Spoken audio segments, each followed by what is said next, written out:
ನಮಸ್ಕಾರ. ಏಕಮುಖ ಯೂಟ್ಯೂಬ್ಗೆ ಸ್ವಾಗತ.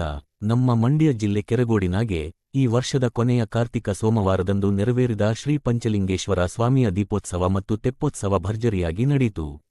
ಅಬ್ಬಬ್ಬಾ, 2025ರ ಈ ಜಾತ್ರೆ ಸಖತ್ತಾಗಿತ್ತು.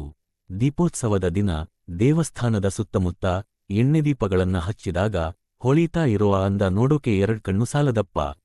ಇಡೀ ಜಾಗ ಮಿನುಗುತ್ತಿತ್ತು, ಎಷ್ಟೋ ಚೆಂದ ಇತ್ತು. ಅದು ಆದ್ಮೇಲೆ ತೆಪ್ಪೋತ್ಸವ ಶುರುವಾದಾಗ ಜನಸ್ತೋಮ ನೋಡು ಅಂದ್ರೆ ನೋಡು, ಜನಸಾಗರ ಅಂದ್ರೆ ಇದೇ ಅನ್ಬೇಕು. ಸ್ವಾಮಿಯನ್ನ ಅಲಂಕಾರ ಮಾಡಿರೋ ತೆಪ್ಪದಾಗ ಕೂರ್ಸಿ ಕೆರೆದಾಗ ತೇಲ್ಸ್ಕೊಂಡು ಹೋದಾಗ ಎಲ್ಲರೂ ಜೈಕಾರ ಹಾಕಿ ದೇವರಿಗೆ ಭಕ್ತಿ ತೋರಿಸಿರೋದು. ಇದೇ ನಮ್ ಹಳ್ಳಿಯ ಸಂಸ್ಕೃತಿ. ಯಾರ್ಯಾರ್ ಬಂದಿದ್ರೋ ಅವರೆಲ್ಲ ದೀಪದಿಂದ ಮನಸ್ಸಿಗೆ ನೆಮ್ಮದಿ ತಗೊಂಡು ಹೋದ್ರು. ಈ ವರ್ಷದ ಉತ್ಸವ ನಿಜವಾಗ್ಲೂ ಭರ್ಜರಿಯಾಗಿ ನಡೀತು. ಕೆರಗೋಡಿನ ಜನರಿಗೆ ಈ ಜಾತ್ರೆ ಒಂದು ಸಖತ್ ನೆನಪಲ್ಲಿ ಉಳಿಯುವಮ್ಯದ್ದು. ನಮ್ ಸಂಸ್ಕೃತಿ, ನಮ್ ಹೆಮ್ಮೆ. ನಮ್ ಸಂಸ್ಕೃತಿ, ಆಚಾರ ವಿಚಾರ ಅಂದ್ರೆ ನಮ್ಗೆ ದೊಡ್ಡ ಹೆಮ್ಮೆ.